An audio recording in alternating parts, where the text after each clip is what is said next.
Julho de 1947, Roswell, Novo México.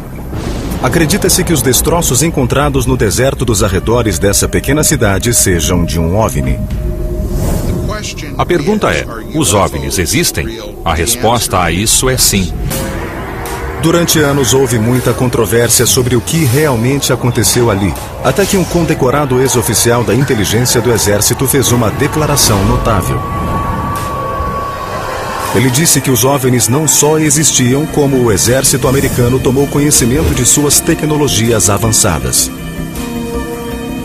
Ele estava convicto porque teve essas tecnologias em mãos e viu corpos de alienígenas da nave caída em Roswell. O corpo do humanoide veio da área de Roswell, onde houve um acidente em 1947. Por que acreditaríamos nele?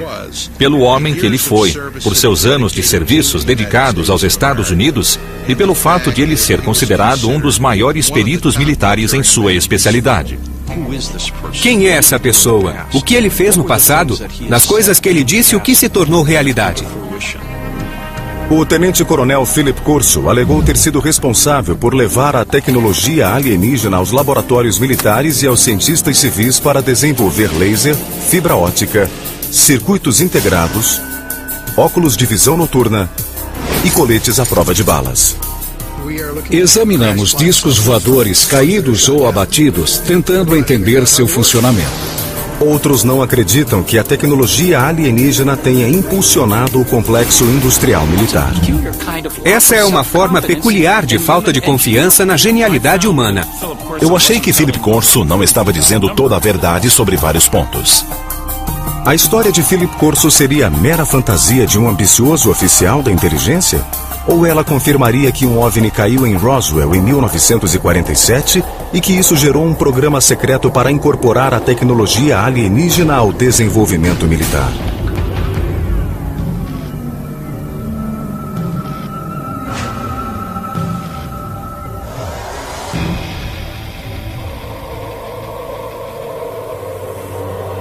O dia seguinte a Roswell. No verão de 1947, o major Philip Corso estava em patrulha na base do exército de Fort Riley, Kansas, quando avistou algo que desafiou tudo o que ele sabia sobre céus e terra.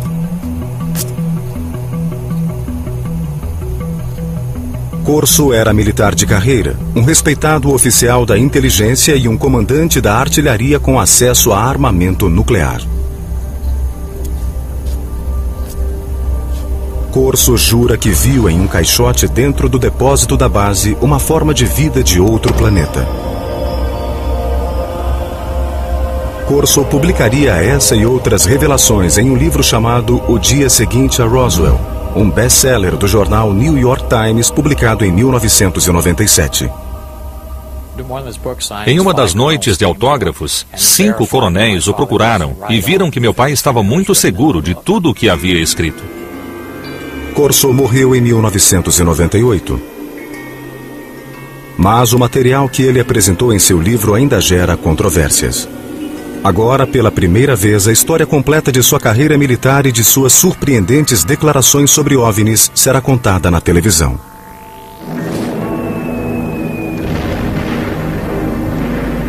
Em 1942, um ano depois do ataque a Pearl Harbor, Philip Corso, originário de uma pequena cidade da Pensilvânia, foi convocado pelo exército. Durante a Segunda Guerra, ele foi treinado como oficial da inteligência. E aos 29 anos, Corso se tornou um caçador de espiões em Roma. Sua missão era localizar e eliminar agentes soviéticos. Uma vez que o exército americano ocupou Roma, ele queria assegurar que o governo do pós-guerra fosse amigo, não um governo comunista. Ele ocupava uma posição de muita autoridade e o homem era considerado como uma estrela em ascensão. Em abril de 1947, Corso voltou aos Estados Unidos para novo treinamento na Escola de Inteligência do Exército em Fort Riley.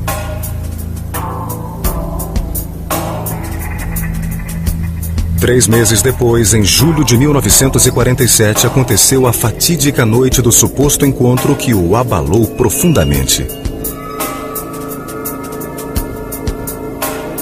Corso tinha 32 anos e o desempenho de seu cargo de oficial incluía a responsabilidade pela segurança da base. Naquela noite, Fort Riley fervilhava com os rumores. 5 caminhões contendo escombros da misteriosa aeronave sinistrada em Roswell, Novo México, haviam chegado à base do Kansas. Corso, experimentado oficial do Exército Secreto, ficou intrigado com o fato. Às 23 horas, ele disse ter entrado no armazém onde estavam guardados os escombros. O guarda de plantão disse a Corso que já havia olhado um dos caixotes recém-chegados e que não conseguia entender o que vira. Corso disse então que ele mesmo iria verificar.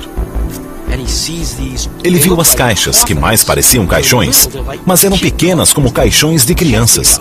Para entender melhor, ele se aproximou e removeu a cobertura.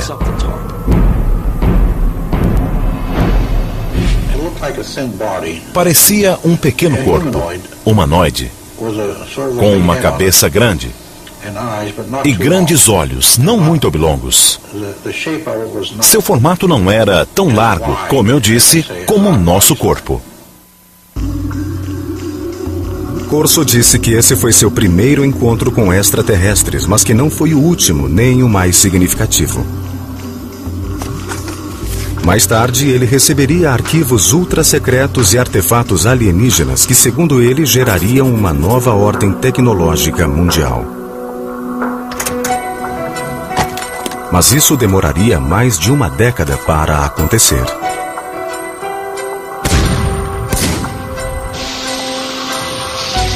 A eclosão da Guerra da Coreia em 1950 deteve as considerações de Philip Corso sobre seres extraterrestres.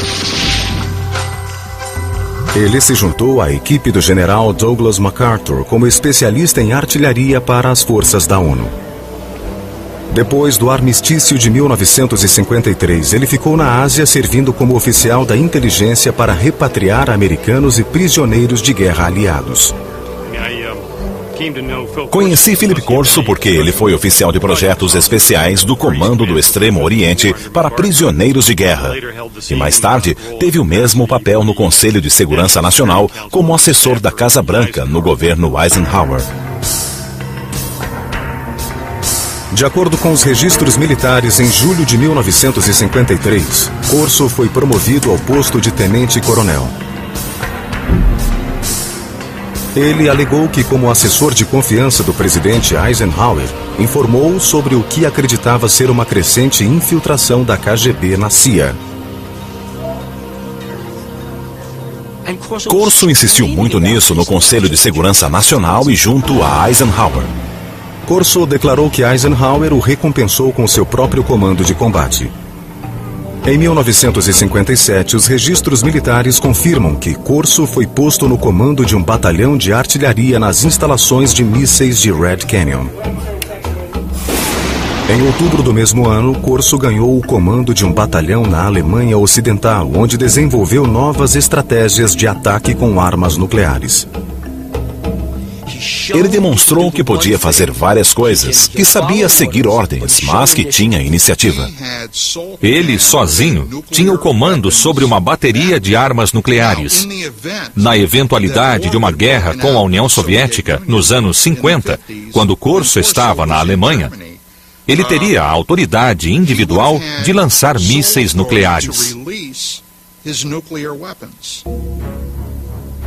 Quando Corso voltou da Alemanha, sua carreira mudou drasticamente de direção. O talentoso oficial da inteligência, destemido caçador de espiões e comandante da artilharia com acesso ao armamento mais poderoso do mundo, tornou-se reservista da Guarda Nacional. Em outubro de 1960, Corso, praticamente aposentado, tornou-se assessor de uma base da Guarda Nacional em Maryland. Isso sugere que alguns estivessem descontentes com ele. Mas pode-se dizer também que ele não estava capacitado. Mas os adeptos de Corso dizem que ele estava sendo preparado para sua maior e mais secreta missão. Surgiu alguém para reconduzir a carreira de Corso. Esse alguém era Arthur Trudeau. O general Arthur Trudeau foi um poderoso mentor para Philip Corso. Graduado em West Point na classe de 1924, Trudeau logo ganhou a reputação de oficial de visão e receptivo à alta tecnologia. Na era da Guerra Fria, ele esteve na vanguarda do treinamento tecnológico para oficiais da inteligência e em 1958 ele foi nomeado diretor de pesquisa e desenvolvimento do Exército. Assim que Trudeau teve chance, ele nomeou Corso, iniciando sua carreira em pesquisa e desenvolvimento do Exército. O general me chamou e disse que eu deveria formar e chefiar uma divisão de tecnologia estrangeira. Minha sala ficaria no andar de baixo da sala dele.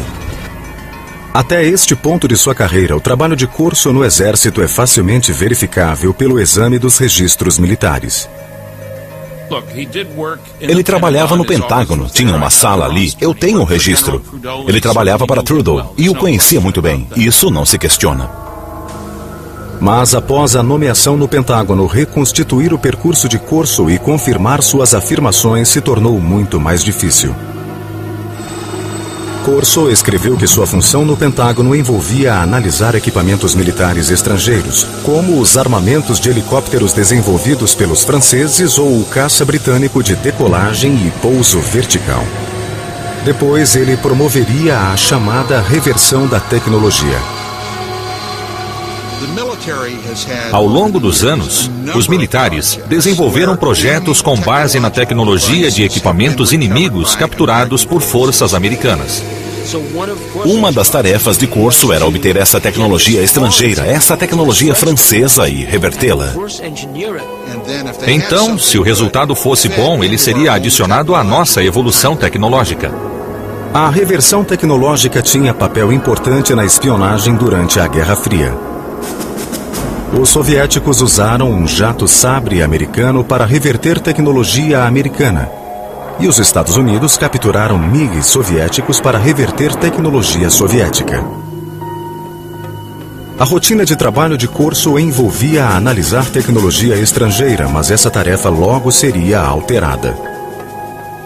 Pouco depois de 20 de julho de 1961, Corso disse que o general Trudeau o chamou à sua sala e lhe deu uma surpreendente missão: examinar a tecnologia de uma nave espacial capturada em 1947 após cair em Roswell, Novo México. Trudeau mandou entregar um arquivo de aço na sala de Corso, no Pentágono. Dentro dele, disse Corso, havia a prova cabal da visita de alienígenas à Terra e uma tecnologia alienígena que Corso usaria para revolucionar o mundo.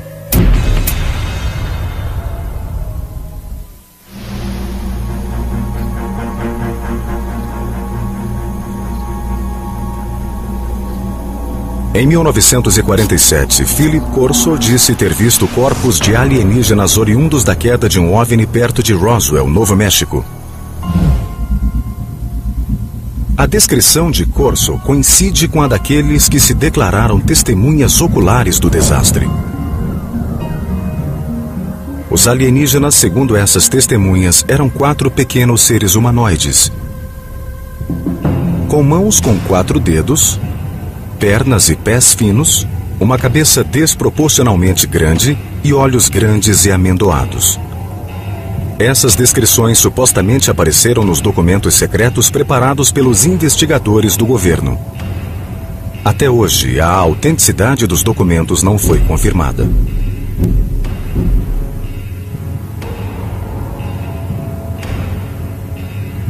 Corso insistiu que não havia contado a ninguém o que vira em Fort Riley. Mas no verão de 1961, o tenente-coronel foi designado a um projeto do Pentágono que o forçaria a recordar sua estranha experiência. Ele foi designado para chefiar as pesquisas de desenvolvimento do Exército no Pentágono, novamente um cargo com muita autoridade. Sua meta era colocar a superioridade do exército americano décadas à frente de seu tempo.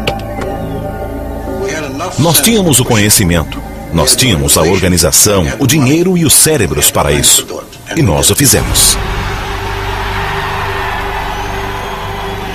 Corso disse que durante a Guerra Fria o governo tinha duas grandes apreensões: que os russos tivessem acesso ao material alienígena e que os alienígenas usassem sua superioridade tecnológica para invadir a Terra.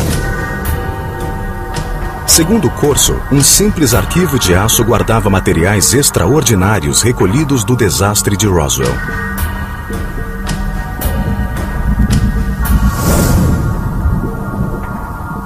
Um pedaço de pano metálico hiperresistente que Corso afirmou ter protegido a tripulação alienígena em sua espaçonave.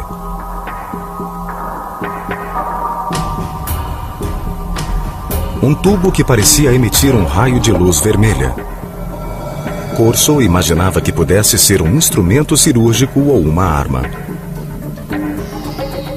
Uma coroa alienígena que, segundo relatórios militares, pode ter sido usada para transmitir pensamentos ou para controlar a espaçonave. Um conjunto de circuitos impressos em miniatura. Talvez um microcircuito pré-fabricado.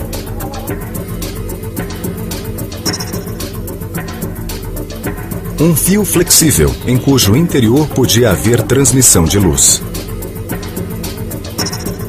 E uma lente que permitia enxergar no escuro, supostamente tirada do olho de um dos alienígenas.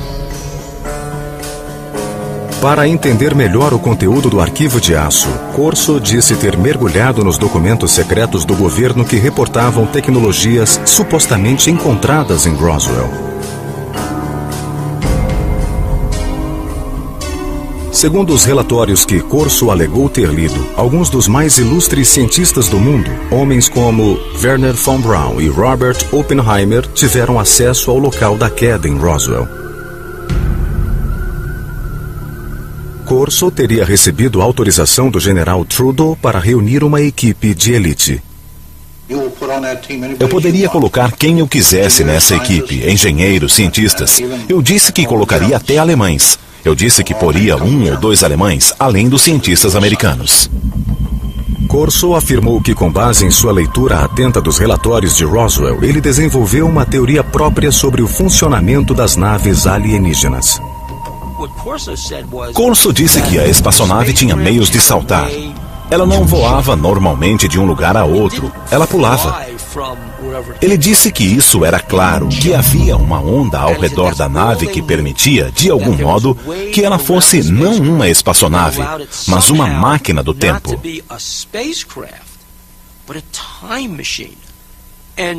A razão disso é que, para viajar às enormes distâncias que a nave viajava, ela devia deixar o que conhecemos em física por contínuo, espaço-tempo. A nave o deixava em um ponto e reaparecia a seguir em outro. As notas pessoais de Corso detalham seus conceitos. Corso especula que a nave era pilotada por uma interface de controle da mente ajustada ao crânio alienígena. Ao comparar a coroa com os desenhos do cérebro dos alienígenas, parece haver pontos de coincidência entre receptores na coroa e partes do cérebro. Com sua pesquisa terminada, Corso se declarou pronto para a próxima fase, a distribuição.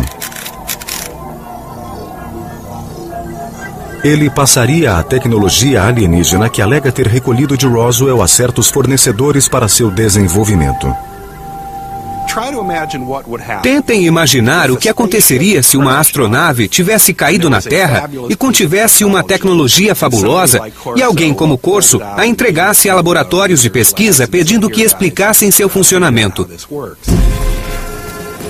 O resultado, segundo Corso, levaria a uma completa reconfiguração das mais avançadas tecnologias do mundo.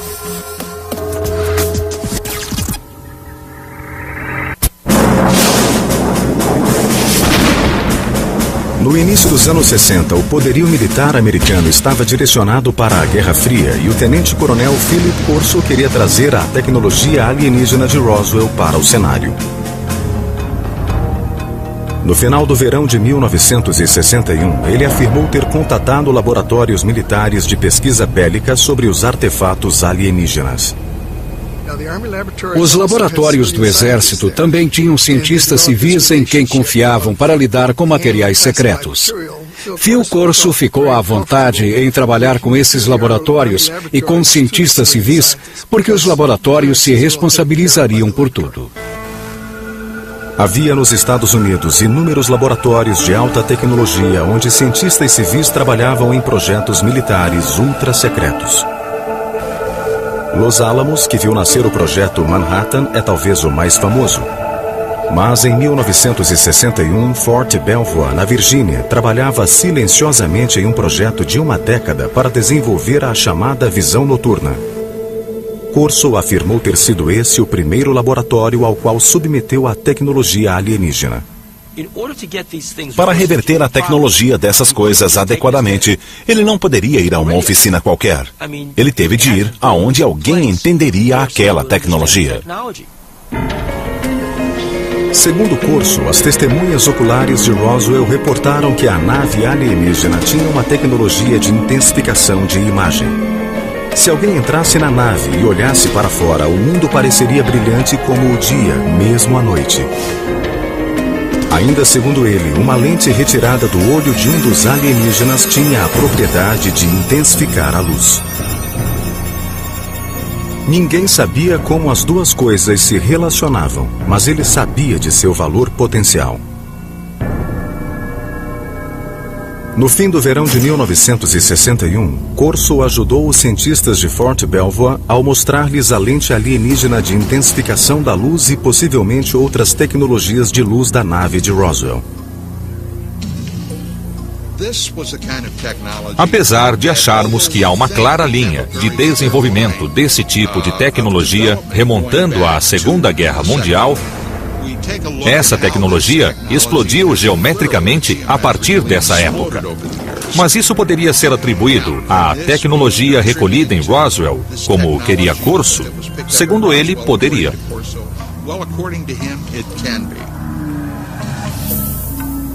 Corso admitiu não ter sido capaz de desenvolver a interface de controle da mente dos alienígenas. A teoria dele é que ela funcionava somente no cérebro deles. Mas esse revés momentâneo, disse ele, não impediu o desenvolvimento de outro artefato de Roswell, um circuito impresso de desenho misterioso. Nós obtivemos também um chip calcinado pequeno, talvez de 2 centímetros quadrados, com 2 fios que saíam e outra pequena incisão com fios. Isso veio de Roswell. Nós não conhecíamos bem a função dos circuitos integrados, mas suspeitávamos que fossem circuitos elétricos. Corso afirmou ter levado os objetos aos laboratórios Bell que haviam desenvolvido os transistores 14 anos antes. Ele disse que os cientistas da Bell puderam analisar e depois recriar o microchip alienígena. O que haveria se algo assim acontecesse?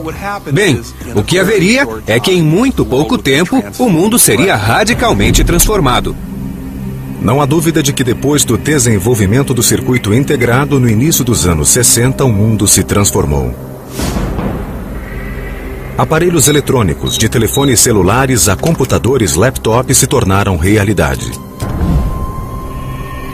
Corso alegou que o suposto microchip de Roswell ficou danificado pelo desastre.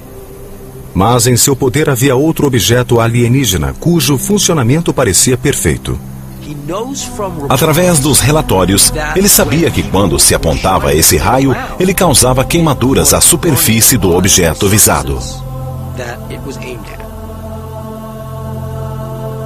Corso disse ter lido nos relatórios militares secretos que o artefato de Roswell, aparentemente capaz de abrir buracos em paredes, era uma espécie de ferramenta de corte, talvez usada em cirurgias. Na Hughes Aircraft do final dos anos 50 ao início dos anos 60, pesquisadores trabalharam no que viria a ser o primeiro aparelho de localização e mira a laser de aviões militares. Os engenheiros encontraram obstáculos na tentativa de criar um aparelho prático. Mas quando Corso mostrou a ferramenta de corte alienígena, os problemas acabaram. O processo se acelerou após 1960 porque as pessoas imaginaram novos modos de fazer lasers. E isso trouxe avanço à ciência e à engenharia. O arquivo de aço de Corso continha ainda outro tesouro vindo de Roswell. Eram tubos de vidro. Eles emitiam luzes de diferentes cores. Eles foram mandados aos laboratórios Bell. A partir disso, deu-se um dos maiores avanços, creio que resultaram na atual fibra óptica. Muitos pesquisadores de OVNIs teorizam que a espaçonave não tinha fiação, porque em seu lugar foram usados cabos de fibra óptica. Transmitir informações através da luz não era uma tecnologia nova. Ela datava da época de um pioneiro do telefone, Alexander Graham Bell, que fez um experimento com um aparelho chamado fotofone em 1880. A maioria das pessoas nunca ouviu falar disso, mas naquela época, cientistas sérios acharam a invenção do fotofone mais impressionante do que a do telefone. O fotofone era um modo de transmitir um sinal de voz sobre um raio de luz. As pesquisas de Corso sugeriam que a transmissão de dados pela luz falhara porque os cientistas não podiam fazer um raio de luz contornar uma curva. Mas Corso afirmava que o artefato de Roswell podia conter a resposta. Eles viram aquela primeira fibra de vidro, surpresos de a luz fazer uma curva. Como a luz podia fazer uma curva? Depois concluíram que a razão era porque a fibra estava encapada. A capa foi a descoberta-chave para fazer as fibras ópticas funcionar. Apesar de a fibra óptica só ser usada em larga escala nos anos 70, pesquisadores de OVNIs acreditam que a capa do artefato alienígena, uma cobertura externa que conduzia a luz pela fibra, tornou possível o avanço dessa tecnologia na Terra. Corso também disse ter examinado curiosas fibras superfortes que os relatórios militares dizem vir dos uniformes de voo dos alienígenas. O que me surpreendeu naquele tecido foi a trama, que não se podia cortar nem com uma navalha. Mas eram fibras. Em seu livro, Corso oferece uma teoria sobre a composição das fibras dos uniformes alienígenas. O corpo dos alienígenas, ou sua parte mais vulnerável, era protegido de energias que deviam ser incríveis, pela enorme resistência do tecido, que de algum modo formava um escudo. Corso disse também que eles não vestiam os uniformes, que pareciam entranhados na pele, que vinham de dentro como um casulo.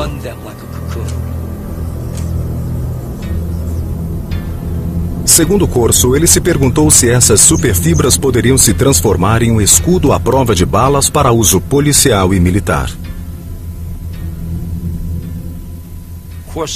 Corso disse que o exército tentou levar o tecido à Universidade do Colorado para tentar reproduzir essa tecnologia. Os anos 60 viram grandes avanços em tecidos hiperresistentes com a tecnologia dos polímeros, um tipo de molécula que Corso disse estar presente no tecido alienígena. Em 1965 foi inventado o Kevlar, tecido que seria usado em coletes à prova de bala. Outra evidência, segundo Corso, do impacto da tecnologia alienígena. Não há como negar que o período em que Corso trabalhou no Pentágono coincide com um período de rápido crescimento tecnológico dos Estados Unidos. Os defensores de Corso dizem que a tecnologia alienígena teve seu papel, mas outros veem as coisas de modo muito diferente.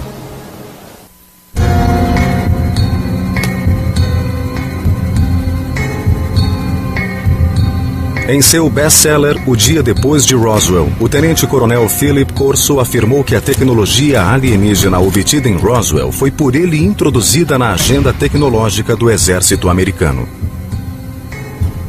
Mas outros dizem que o salto científico dos anos 60 não foi dado por um herói, e muito menos com a ajuda alienígena. É bom pensar em um herói que nos leva a um novo mundo tecnológico aprendido com discos voadores. Parece ótimo. Mas eu trabalhei em muitos campos de pesquisa e desenvolvimento e sei que não é assim que funciona. Em um programa de avião com propulsão nuclear, empregamos 3.500 pessoas, 1.100 engenheiros e cientistas e gastamos $100 milhões por ano. Esse foi o esforço necessário para desenvolver uma nova tecnologia, e isso em moeda de 1958. Corso disse que o laser saltou da teoria à prática depois que cientistas examinaram um apetrecho encontrado nos destroços de Roswell. Mas para historiadores científicos isso é ficção científica. O laser é um bom exemplo de uma invenção que não teve um só momento de eureka, onde alguém tem uma súbita inspiração brilhante, sai correndo para o laboratório e 15 minutos depois volta com uma invenção, um laser. O laser começou em 1951, quando um físico da Universidade de Colômbia fazia uma caminhada em Washington. Esse físico era Charles Townes. Me levantei cedo, preocupado, pensando em por que não tínhamos chegado a nada. Bem antes do café, saí e fui caminhar pelo parque. De repente, pensei, nós podemos ter um conjunto de moléculas em supermovimento pelo excesso de energia. Escrevi os números, para ver como eu poderia fazer isso oscilar. Ele levou 2 anos e $50 mil de financiamento do governo antes de aparecer com o primeiríssimo laser de micro-ondas, que mal funcionava. O primeiro aparelho de laser usava micro-ondas e não luz. A versão que emitia luz só funcionou em 1960, 9 anos depois de o professor Townes escrever suas notas. Isso não foi um salto com a ajuda de alienígenas. Não, alienígenas não tiveram nada a ver com a tecnologia do laser. E que eu saiba, até agora, alienígenas não nos trouxeram novas informações. O desenvolvimento do laser foi lento e gradual, mas o do circuito integrado foi muito rápido. Os maiores progressos, no entanto, foram feitos pelos cientistas muito depois de Corso se aposentar. O real avanço aconteceu em 1971, quando um homem chamado Ted Hoff concebeu a ideia de colocar um microprocessador inteiro sobre uma peça de silicone, um computador em um chip. Basicamente, o que acontece em um circuito integrado é que se controla o fluxo de elétrons ou, em alguns casos, a ausência de elétrons. Ted Hoff, conhecido como o arquiteto do microprocessador, começou a trabalhar com circuitos integrados em 1968. Hoff discorda da afirmação de Corso de que um chip alienígena capturado em Roswell antecipou sua concepção aqui na Terra. Em um cenário de desastre deve ter havido danos, e esses danos podem dificultar a análise de um objeto. E mesmo que o objeto não estivesse danificado, seria necessário um contexto. Se você tivesse visto o objeto naquele tempo, mas não tivesse um contexto para ele, ou seja, se não soubesse para que serve, haveria pouca chance de entendê-lo. Hoff também disse que para reverter a tecnologia de um circuito integrado em 1961, como disse Corso, seria necessário ter um microscópio eletrônico que só foi inventado em 1966. Mesmo usando equipamentos de hoje, a resolução de objetos vistos por um microscópio óptico comum não permite que ele seja revelado. É preciso usar algo mais sofisticado. Eu não acho que naquele tempo alguém pudesse entender do que se tratava. Philip Corso também declarou que o cabo de fibra ótica alienígena inspirou os cientistas. Mas historiadores científicos não apoiam a afirmação porque a fibra ótica exigiu uma convergência de tecnologias que ocorreram em décadas de desenvolvimento. A ideia se tornou interessante em 1965, quando os lasers já estavam disponíveis e as pessoas perceberam que haveria uso comercial para as fibras ópticas. Então, logo depois, o projeto foi abordado por 3 cientistas inventores da Corning e produziram uma bem-sucedida fibra óptica em 1970. A luz altamente direcional de um laser aumentou a força do sinal. A equipe de pesquisadores da Corning Glass criou uma forma de sílica fundida. Esse material de vidro super puro foi capaz de levar 65 mil vezes mais informação do que um fio de cobre.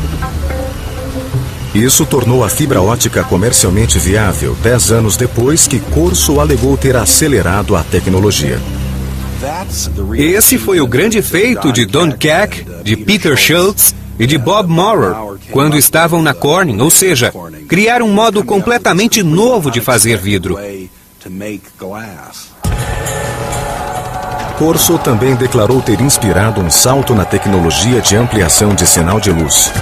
Mas os historiadores científicos dizem que a tecnologia de transformar a noite em dia também levou décadas para acontecer.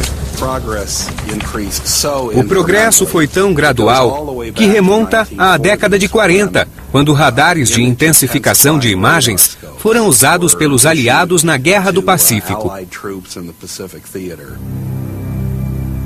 O primeiro equipamento de visão noturna usava imagens térmicas. Desenvolvido pelos alemães na Segunda Guerra, ele tornava a energia calorífica em um espectro visível, usando luz infravermelha e um receptor. No início dos anos 60, William Spicer, um pesquisador do Departamento de Defesa, criou a tecnologia de intensificação de imagens. Os cientistas de Fort Belvoir usaram o trabalho dele como ponto de partida.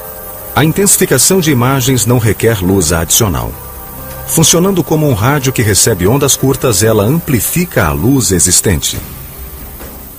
Os intensificadores de imagem atuais são tão pequenos que podem ser usados em óculos e podem amplificar a luz 35 mil vezes.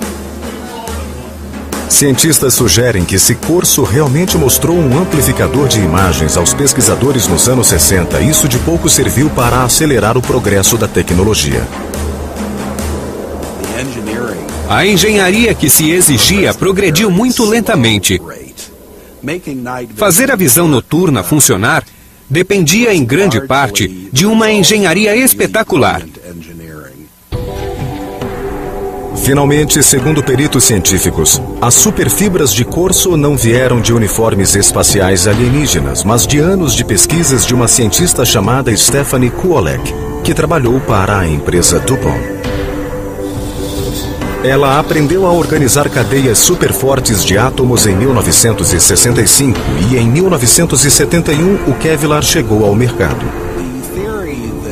A teoria de que algo como o Kevlar veio de um disco voador me parece desrespeitosa para com alguém como Stephanie Kuolek, que despendeu enormes esforços, anos de sua vida, uma tremenda dedicação e capacidade mental para desvendar os segredos da natureza.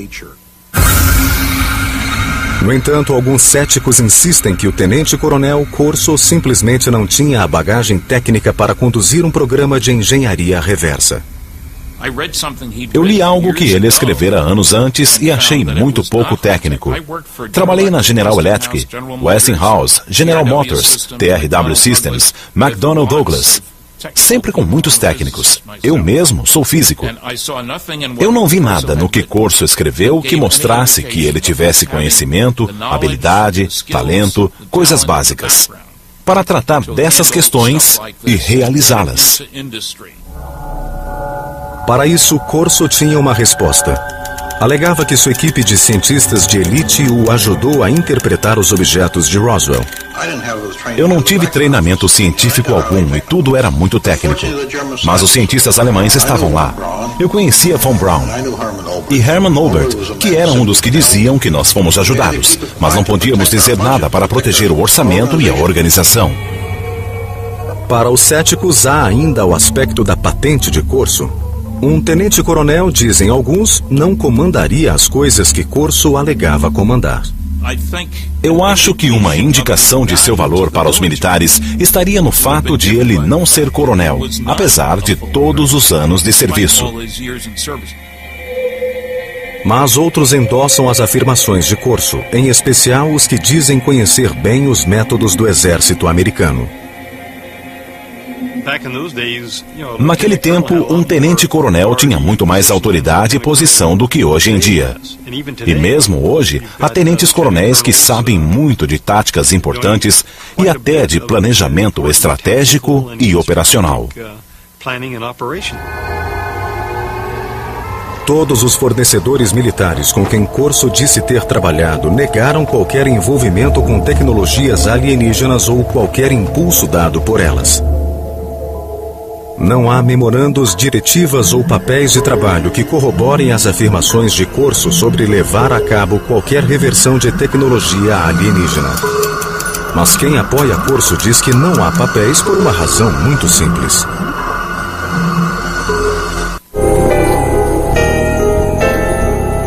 Há um claro consenso entre os que creem que uma nave alienígena caiu em Roswell. O governo americano sistematicamente suprimiu a verdade.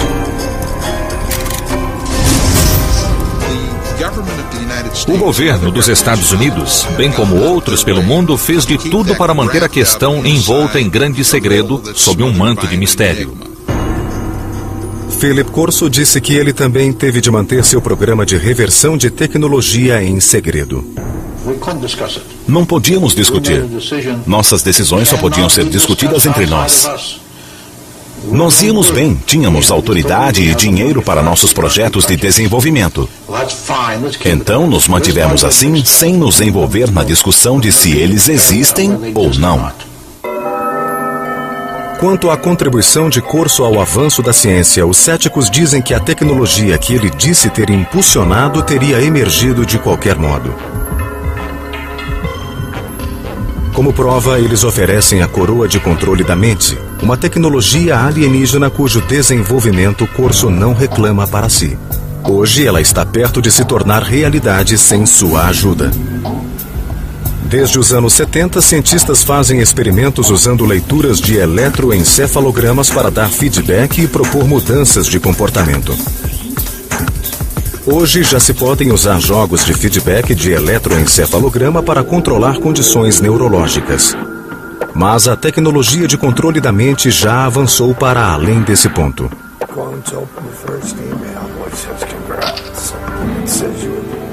Em 2004, pesquisadores receberam aprovação do FDA para testar implantes cerebrais destinados a permitir que pessoas deficientes controlem um computador usando o pensamento.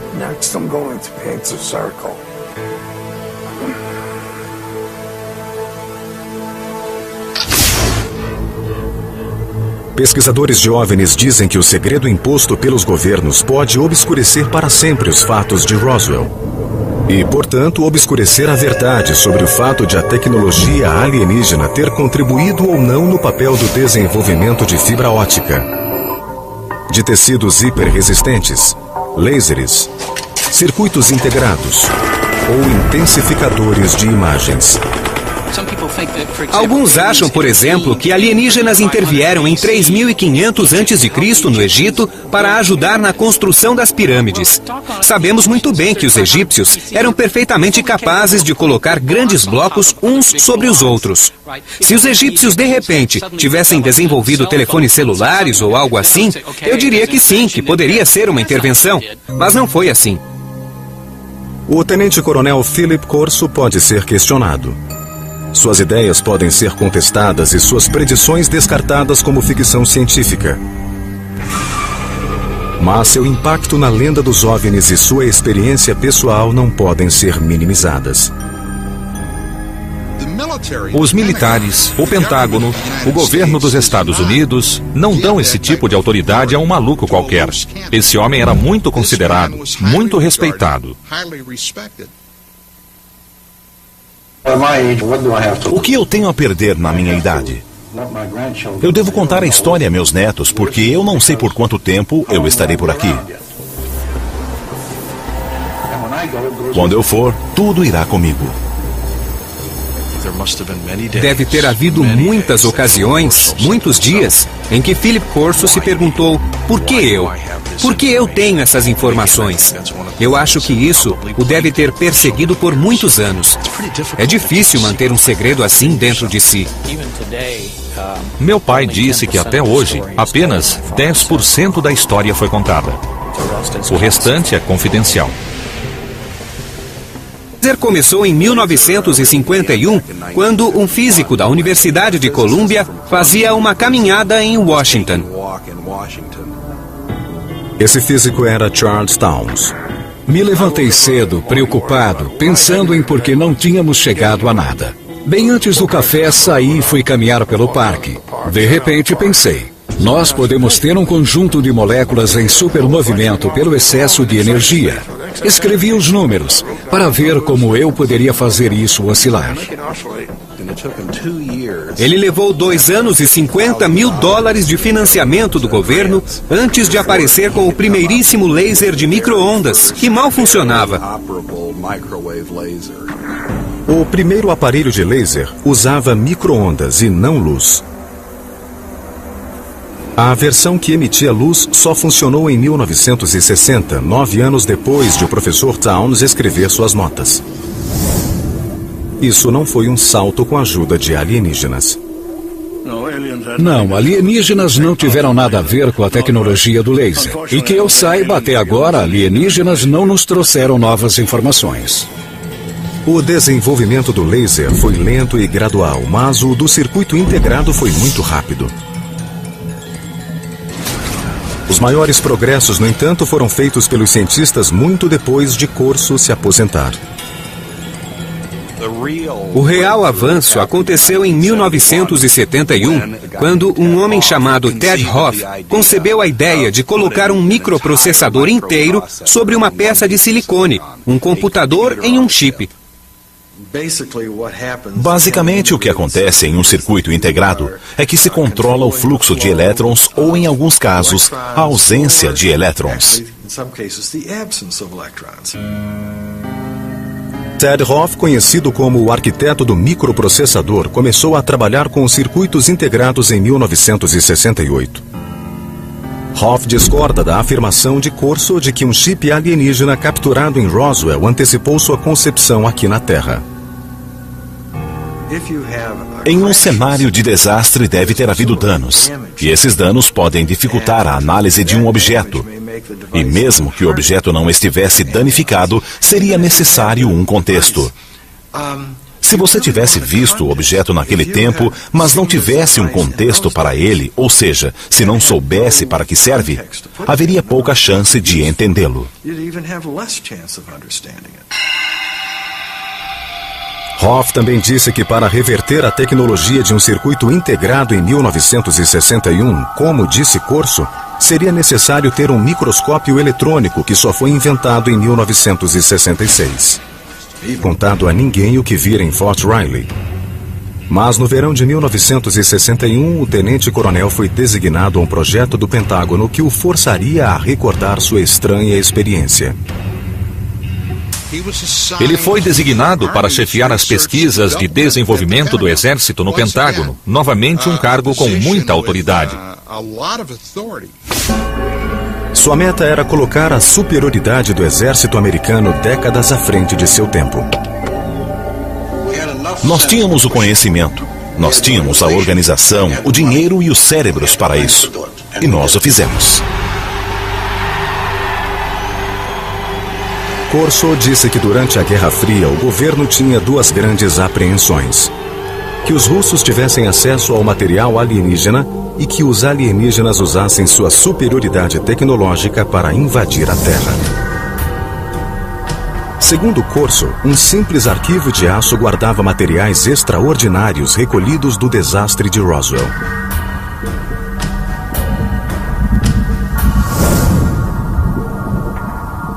Um pedaço de pano metálico hiperresistente que Corso afirmou ter protegido a tripulação alienígena em sua espaçonave.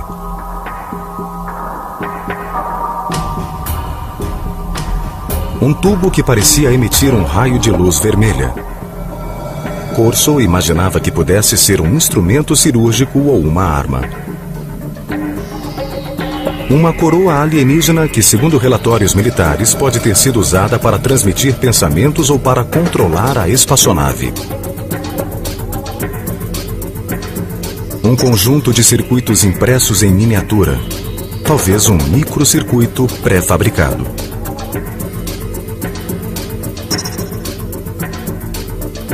Um fio flexível, em cujo interior podia haver transmissão de luz.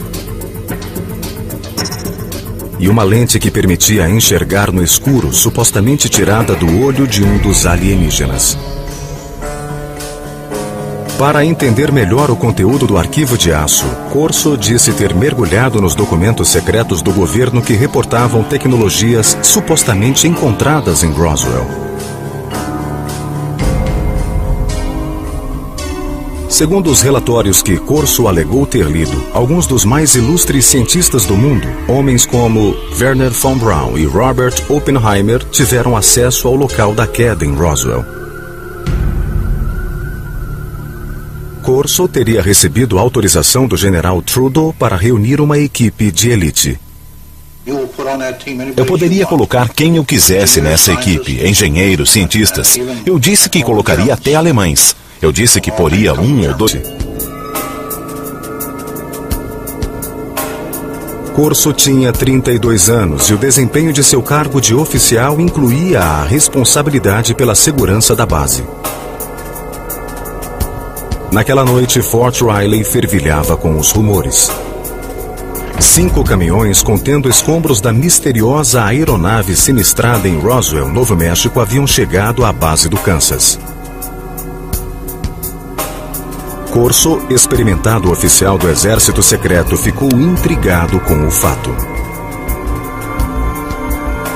Às 23 horas, ele disse ter entrado no armazém onde estavam guardados os escombros.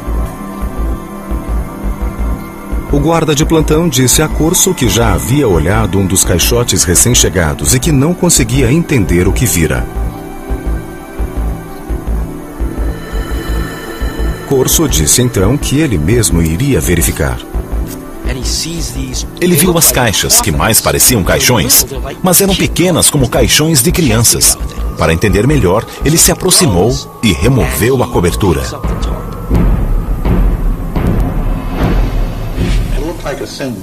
Parecia um pequeno corpo, humanoide, com uma cabeça grande e grandes olhos, não muito oblongos. Seu formato não era tão largo, como eu disse, como o nosso corpo. Corso disse que esse foi seu primeiro encontro com extraterrestres, mas que não foi o último, nem o mais significativo. Mais tarde, ele receberia arquivos ultra-secretos e artefatos alienígenas que, segundo ele, gerariam uma nova ordem tecnológica mundial. Mas isso demoraria mais de uma década para acontecer.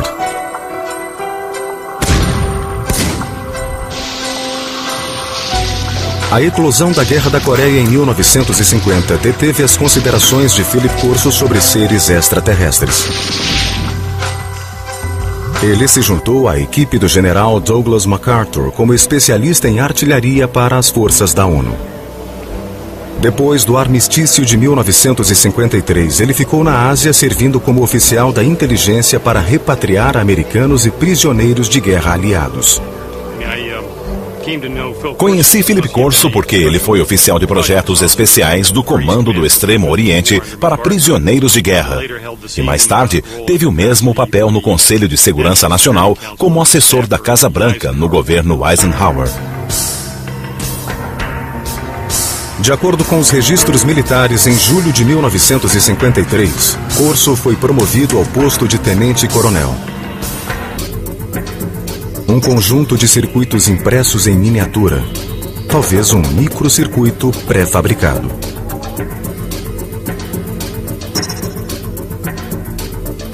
Um fio flexível, em cujo interior podia haver transmissão de luz. E uma lente que permitia enxergar no escuro, supostamente tirada do olho de um dos alienígenas. Para entender melhor o conteúdo do arquivo de aço, Corso disse ter mergulhado nos documentos secretos do governo que reportavam tecnologias supostamente encontradas em Roswell. Segundo os relatórios que Corso alegou ter lido, alguns dos mais ilustres cientistas do mundo, homens como Wernher von Braun e Robert Oppenheimer, tiveram acesso ao local da queda em Roswell. Corso teria recebido autorização do general Trudeau para reunir uma equipe de elite. Eu poderia colocar quem eu quisesse nessa equipe, engenheiros, cientistas. Eu disse que colocaria até alemães. Eu disse que poria 1 ou 2 alemães, além dos cientistas americanos. Corso afirmou que, com base em sua leitura atenta dos relatórios de Roswell, ele desenvolveu uma teoria própria sobre o funcionamento das naves alienígenas. Corso disse que a espaçonave tinha meios de saltar. Ela não voava normalmente de um lugar a outro, ela pulava. Ele disse que isso era claro, que havia uma onda ao redor da nave que permitia, de algum modo, que ela fosse não uma espaçonave, mas uma máquina do tempo.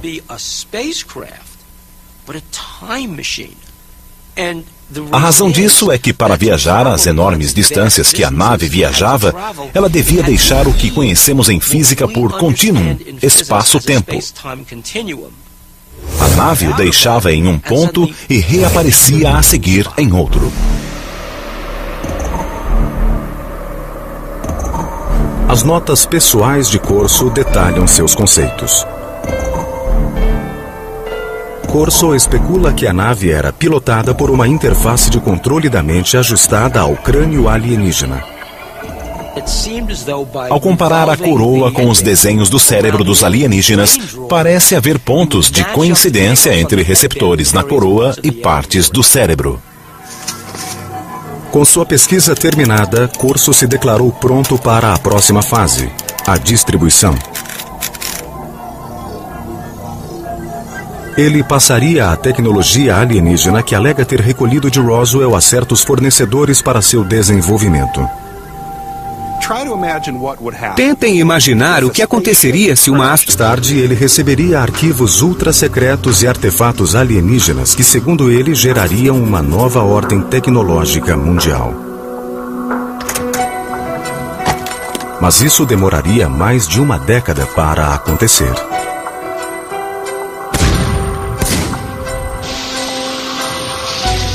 A eclosão da Guerra da Coreia em 1950 deteve as considerações de Philip Corso sobre seres extraterrestres.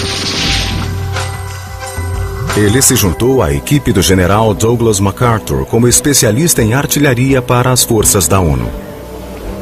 Depois do armistício de 1953, ele ficou na Ásia servindo como oficial da inteligência para repatriar americanos e prisioneiros de guerra aliados.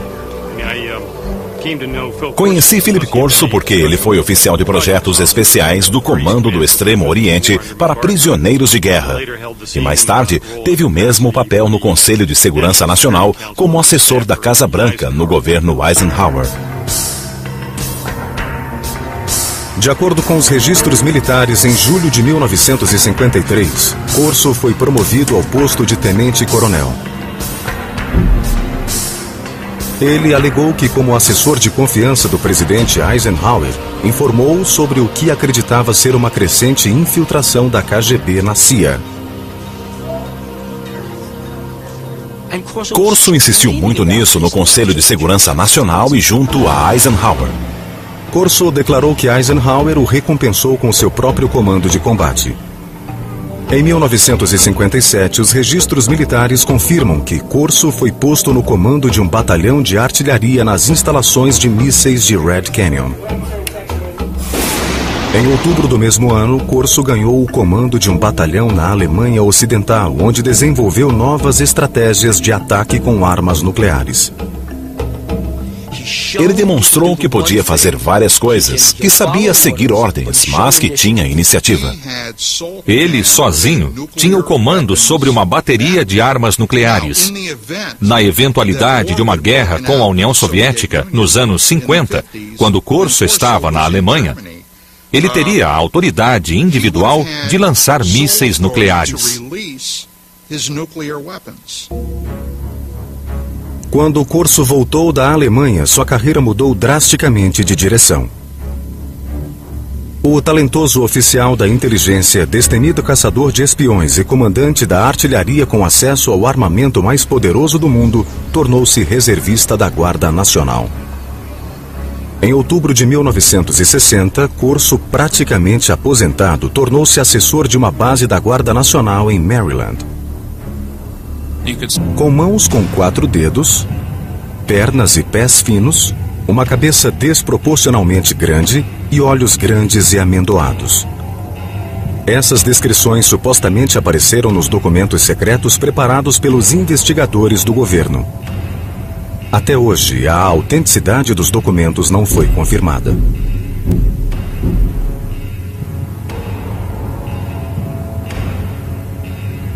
Corso insistiu que não havia contado a ninguém o que vira em Fort Riley. Mas no verão de 1961, o tenente-coronel foi designado a um projeto do Pentágono que o forçaria a recordar sua estranha experiência. Ele foi designado para chefiar as pesquisas de desenvolvimento do Exército no Pentágono, novamente um cargo com muita autoridade. Sua meta era colocar a superioridade do exército americano décadas à frente de seu tempo. Nós tínhamos o conhecimento, nós tínhamos a organização, o dinheiro e os cérebros para isso. E nós o fizemos. Corso disse que durante a Guerra Fria o governo tinha 2 grandes apreensões: que os russos tivessem acesso ao material alienígena e que os alienígenas usassem sua superioridade tecnológica para invadir a Terra. Segundo Corso, um simples arquivo de aço guardava materiais extraordinários recolhidos do desastre de Roswell.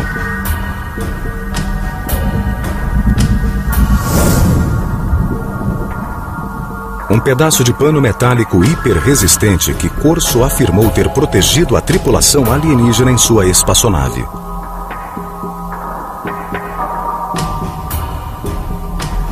Um tubo que parecia emitir um raio de luz vermelha. Corso imaginava que pudesse ser um instrumento cirúrgico ou uma arma. Uma coroa alienígena que, segundo relatórios militares, pode ter sido usada para transmitir pensamentos ou para controlar a espaçonave.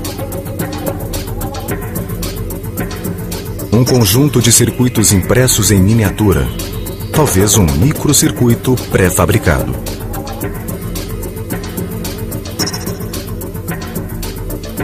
Um fio flexível, em cujo interior podia haver transmissão de luz.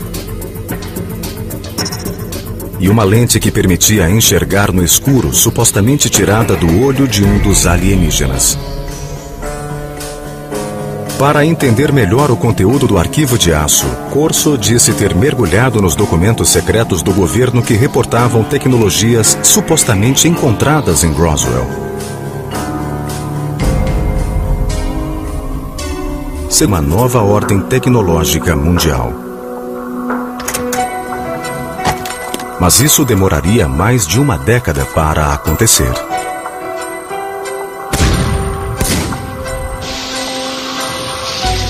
A eclosão da Guerra da Coreia em 1950 deteve as considerações de Philip Corso sobre seres extraterrestres. Ele se juntou à equipe do general Douglas MacArthur como especialista em artilharia para as forças da ONU. Depois do armistício de 1953, ele ficou na Ásia servindo como oficial da inteligência para repatriar americanos e prisioneiros de guerra aliados. Conheci Philip Corso porque ele foi oficial de projetos especiais do Comando do Extremo Oriente para prisioneiros de guerra.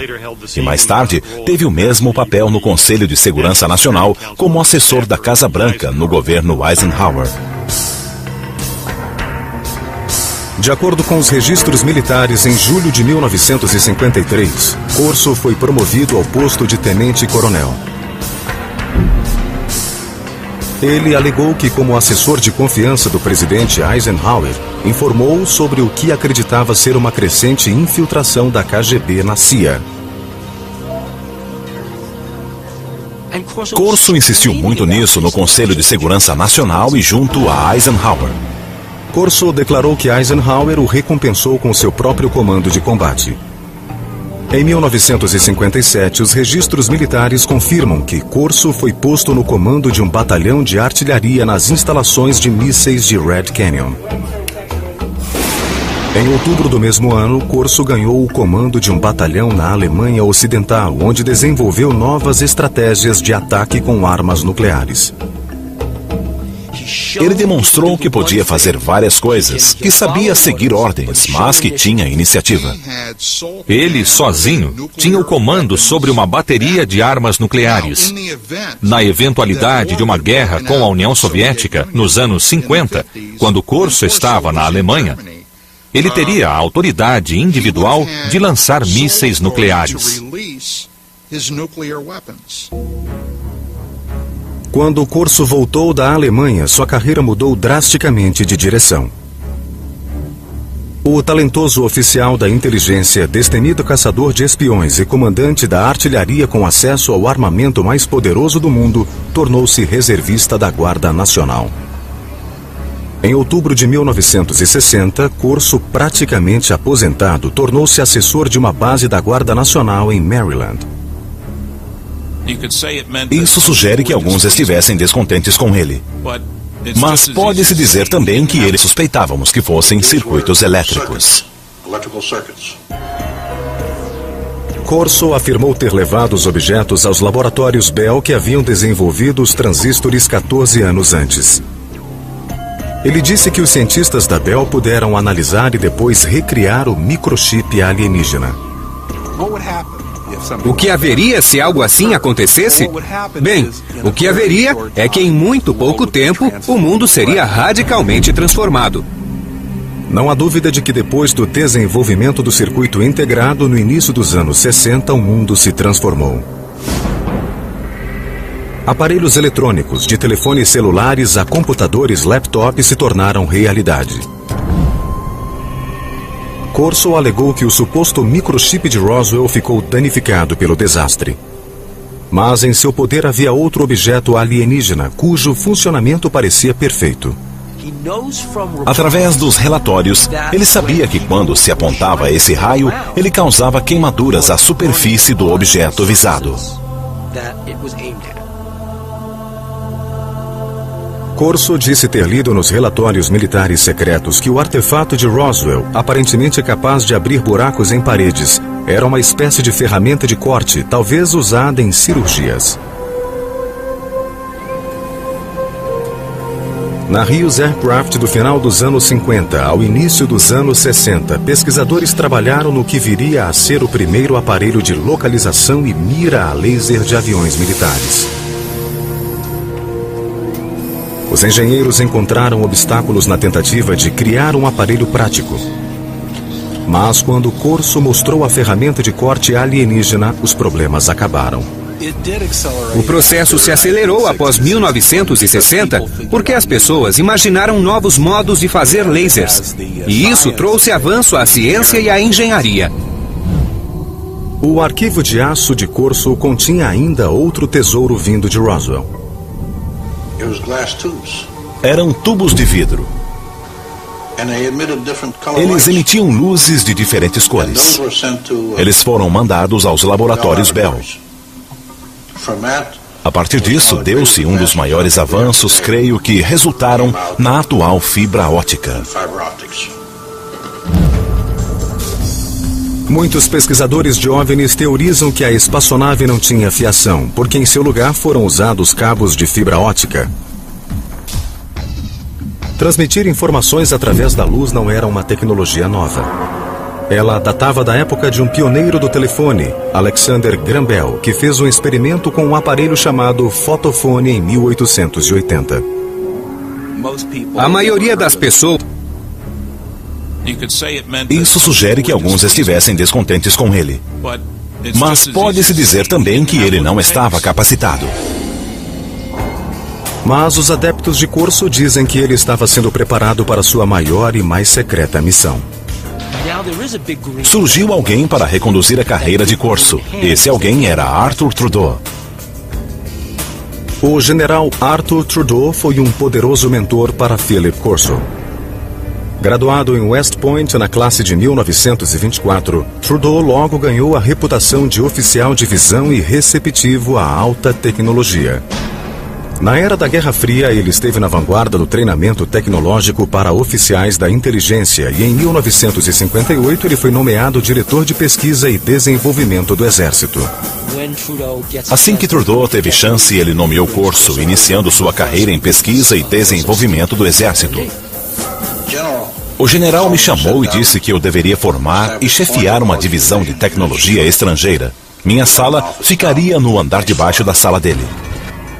Até este ponto de sua carreira, o trabalho de Corso no Exército é facilmente verificável pelo exame dos registros militares. Ele trabalhava no Pentágono, tinha uma sala ali, eu tenho o registro. Ele trabalhava para Trudeau e o conhecia muito bem, isso não se questiona. Mas após a nomeação no Pentágono, reconstituir o percurso de Corso e confirmar suas afirmações se tornou muito mais difícil.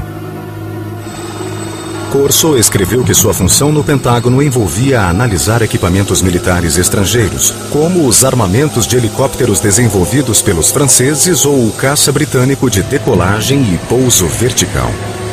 Depois, ele promoveria a chamada reversão da tecnologia.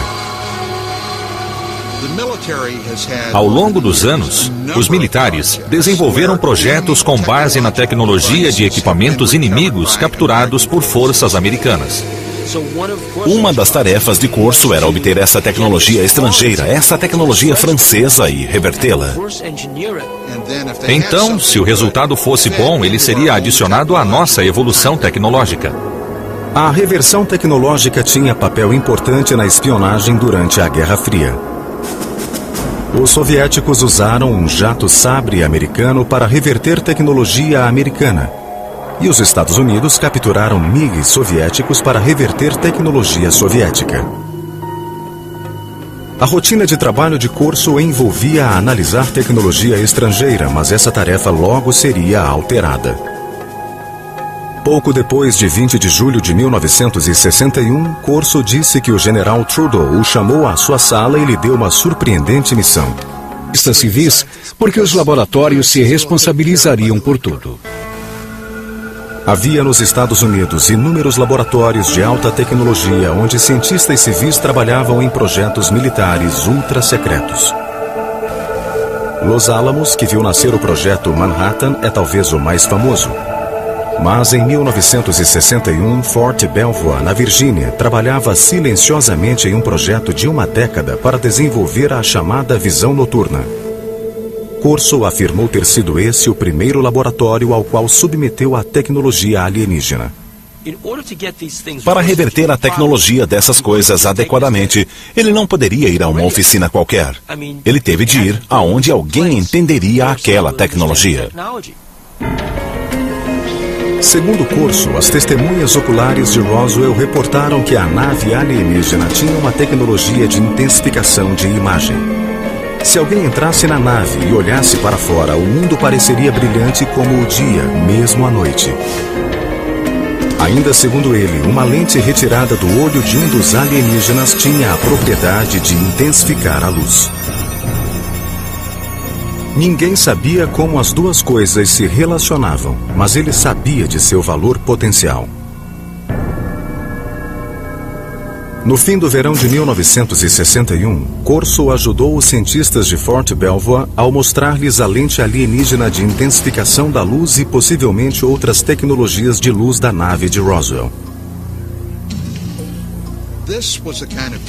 Apesar de acharmos que há uma clara linha de desenvolvimento desse tipo de tecnologia remontando à Segunda Guerra Mundial, essa tecnologia explodiu geometricamente a partir dessa época. Mas isso poderia ser atribuído à tecnologia recolhida em Roswell, como queria Corso? Segundo ele, poderia.